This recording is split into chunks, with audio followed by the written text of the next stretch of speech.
हाय दोस्तों, मैं अनिल आप सभी का आपके अपने चैनल में स्वागत करता हूं। यहाँ देखिए प्रश्न है रैखिक समीकरण युग्म 6x-3y added to 10 is equal to 0 एवं 2x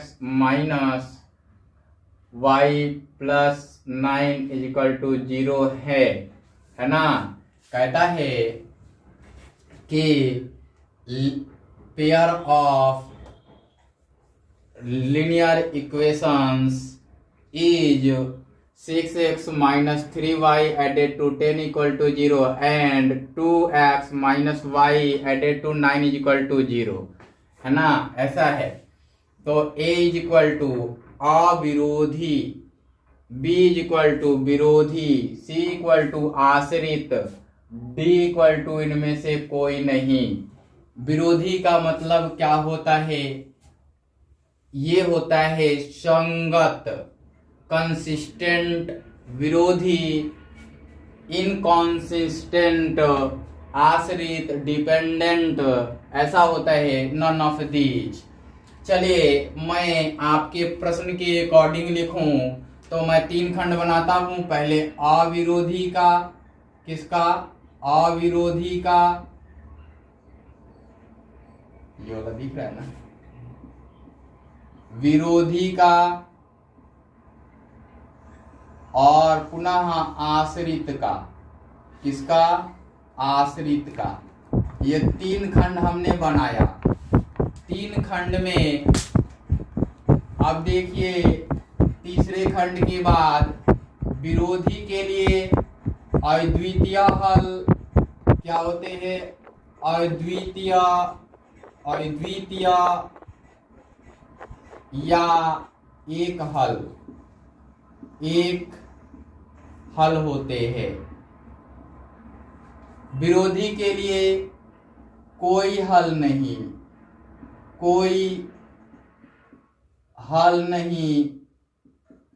और डिपेंडेंट के लिए अनंत हल या अनगिनत हल या अपरिमित रूप से अनगिनत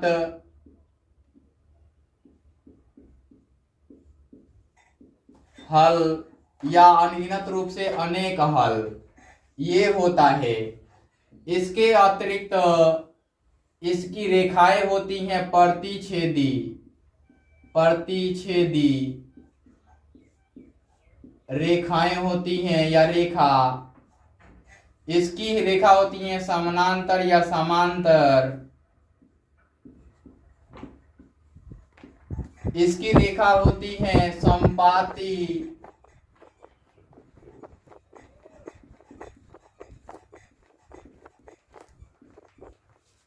इसके एक और ये तुलना होंगे लीनियर इक्वेशंस के पार्ट के a1 अपॉन में a2 does not equal to b1 upon में b2।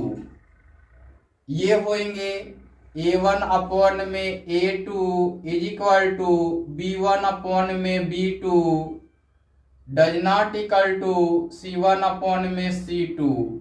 ये होंगे a1 अपॉन में a2 डज नॉट, ये हो जाएंगे b1 अपॉन में b2 और हो जाएंगे c1 अपॉन में c2।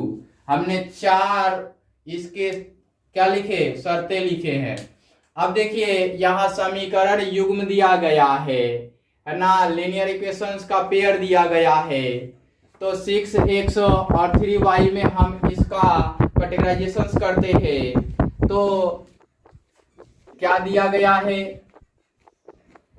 6x है तो यहाँ पे a1 जो है वो 6 है, a2 जो है वो 2 है, यहाँ पे b1 जो है वो -3 है और b2 जो है -1 है।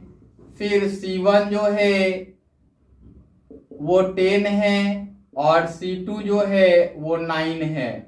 अब देखिए कि यहाँ a1 अपॉन में a2 कर लेते हैं, a1 अपॉन में a2 करते हैं, a1 अपॉन में a2 करते हैं तो ये मिलेगा 6 अपॉन में 2 कट जाएगा तो 3 आएगा, तो A1 अपॉन में A2 इज इक्वल टू 3।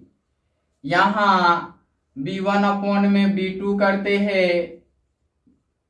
करते हैं तो -3 अपॉन में -1 आएगा, तो ये कट जाएगा, माइनस माइनस प्लस हो जाएगा, तो ये B1 अपॉन में B2 जो आया वो भी 3 ही आया। अब देखिए कि यहाँ C1 अपॉन में C2 जो दिया गया है वो करते हैं, तो 10 अपॉन में 9 ये आया, तो C1 अपॉन में C2, तो यहाँ A1 अपॉन में A2 इज इक्वल टू है B1 अपॉन में B2 के, है ना, और C1 अपॉन में C2 के इक्वल टू नहीं है ना। ये चीज आपको दिख रहा होगा। तो आप समझ पा रहे होंगे कि यहाँ पे अविरोधी के लिए अद्वितीय अर्थात एक हल होगा, और ऐसा समीकरण का क्या बनेगा, शर्त बनेगा, तो A1 और A2 का कंडीशंस बनेगा, B1 और B2 का कंडीशंस बनेगा। तो यहाँ है तो विरोधी में आ रहा है, A1 अपॉन में A2 B1 अपॉन में B2 इक्वल टू है, लेकिन C1 अपॉन में C2 इक्वल टू नहीं है, ये विरोधी में आ रहा है। तो यहां से आपको सिलेक्ट करना होगा ऑप्शन बी, विरोधी। इस वीडियो में इतना ही, फिर मिलते हैं अगले वीडियो में।